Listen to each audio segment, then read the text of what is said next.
first, this is a new game out on the SNES in May. It's called King Arthur's World, and it's a strategy game set in medieval times. But what's really new and interesting about this game is that it's the first one ever to use surround sound.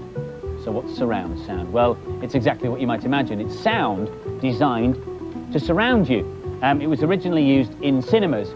You may have experienced it there. When you see maybe a plane taking off and it comes over the screen and supposedly goes off into the distance, you don't see it, but you hear it. Or if something approaches you from behind, sometimes you hear it from behind before you see it on the screen. That's all done with surround sound, and now you can get it in your home.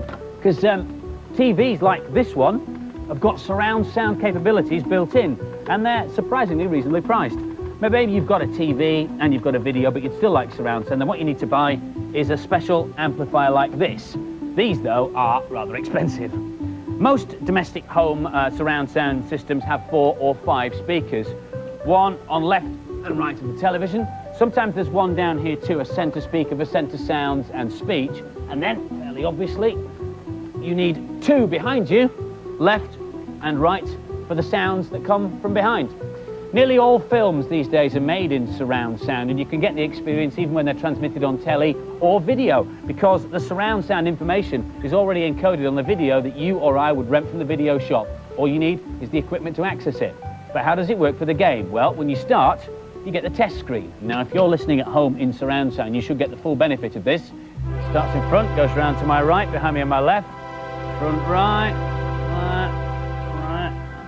and all the way around again. During gameplay, the sounds obviously come from all over the place, but on the test screen, for some strange reason, people die behind you,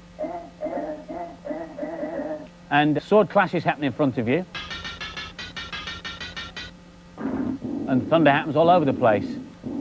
But what's the game like? Well, the programmers say it's really difficult. It should take expert game players a year to finish this, so I'll probably be finishing it around about my 65th birthday. It's kind of a medieval version of Lemmings. You're in charge of King Arthur and his court of loyal followers, setting out on a crusade to rid the world of tyrants. Like Lemmings, there are different characters with different skills. Here it's archers, swordsmen, engineers and foot soldiers. And there are some horrible traps waiting for you, from spike-filled pits to cauldrons of boiling oil. There's also a cloud world ruled by a dark wizard and filled with giant snails. Watch out, the wizard will turn you into a zombie. If you're not one already, that is, after this campaign. It's exhausting stuff. There are 23 very challenging levels, but there's no time limit. The game continues to run as long as King Arthur is alive, so you're well advised to keep him to the side and out of the fray. Good luck, and God save the king.